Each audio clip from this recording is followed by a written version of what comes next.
साहेब, आज आमचा इथला 8वा दिवस आहे.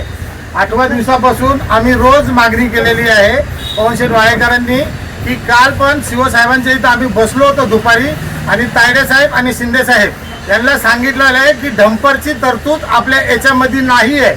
तरी पण हे अधिकारी लोक ऐकत नाहीये. रोज डंपर पाठवतात आणि ह्या डंपरमध्ये तो जो हायवा आहे त्याच्यामध्ये 17.5 टन माल बसलाय आणि माती आहे पूर्ण. आणि हा टेम्पो आहे, ट्रक आहे, याच्यामध्ये 10 टन बसले. असे मिळून 27 टन आज रॅपिड आलेला आहे. आणि रोज येतात, दिवसातून यांच्या 6-7 गाड्या. पवनशेठ वाळेकर रोज जाऊन अधिकाऱ्याला सांगून पण अधिकारी पण घेण्याच्या कातडीसारखे झालेले आहेत. ते कोणाचाच ऐकत नाहीये. आता हे कवर हे चालणार आहेत. आम्ही 8वा-9वा दिवस आहे. वजन 220 टनावरून पवनशेट्टी यांनी 130-140 टन वजन कमी केलं. त्याचं एकदम लूट होतं. म्हणजे इथं आंधळं जळतंय, कुत्रपीठ खात आहे. म्हणजे हे कोण कोणाला सांगत नव्हते आणि कोण कोणाला बघत नव्हते. आणि काट्यावरती नगरपालिकेचा कोणताही अधिकारी कधीच येत नव्हता. ज्या दिवशी पवनशेठ वाळेकरांनी आवाज उचलला त्या आवाजाच्या नंतर अधिकाऱ्यांना आज पण ते अधिकारी 8 दिवसांनी आले.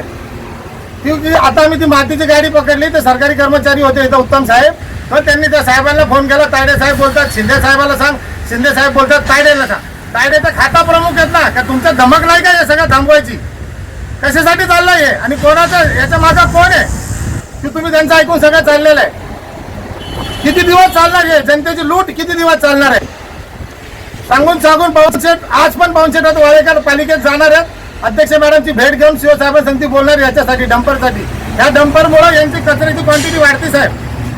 क्योंकि हा 6 ट्रिप मारल्यानंतर यांच्या 80 ते 90 टन वाढतं आणि आयसरमध्ये 100 ते 125 टन येतं. म्हणजे ज्यांचा टार्गेट असतो ना 220चा, ते पूर्ण करण्यासाठी हे लोक जीवाचं रान करायला लागलेले. याच्या बाबतीत तुम्ही शिवंशी याबाबत काही बोलणं काही झालेलं आहे का? काल पवनशेठ जेव्हा स्थायी समितीचे सदस्य झाल्यानंतर आम्ही दुपारी 2 वाजता शिवसाहेबांसाठी ह्या डंपरसाठीच आम्ही बोलण्यासाठी गेलो. त्याच्यात मग आरोग्याचे खाते प्रमुख मला वाटतं तायडे साहेब आणि शिंदे साहेब यांना साहेबांनी बोलून गेलं आणि यांच्या समोर सांगितलंय की हे गाड्या आल्या नाही पाहिजेत, पण ह्या गाड्या रोज येतात. मग अधिकारी काय त्यांच्या एसआय लोकांना सांगत नाही? मग काय तुमचं कुठेतरी पाणी मुडतं हे आम्हाला दिसून यायला लागलं साहेब. याच्यात आपली प्रमुख मागणी काय मग? आम्हाला डंपर मुक्त पाहिजे, आयसर आणि त्या घंटा गाड्या चालू आहेत. आरसी आणि ह्याच्यातच कचरा येऊ हे आम्हाला याच्यासाठी.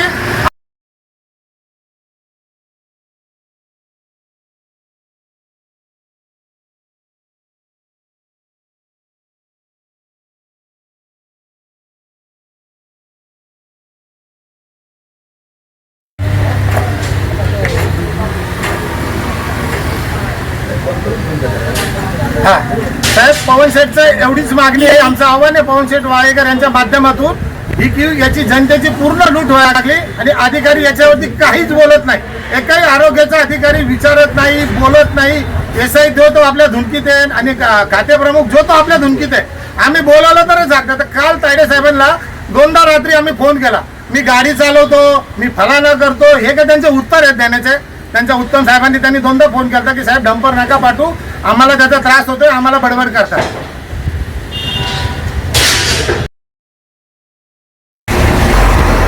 आता हे जे 27 टन होतं, अधिकारी शिंदे साहेब यांनी सांगितलेलं आहे की आम्ही हे 27 टन हे रद्द करण्यात येत आहे आजच्या तारखेच्या नुसार.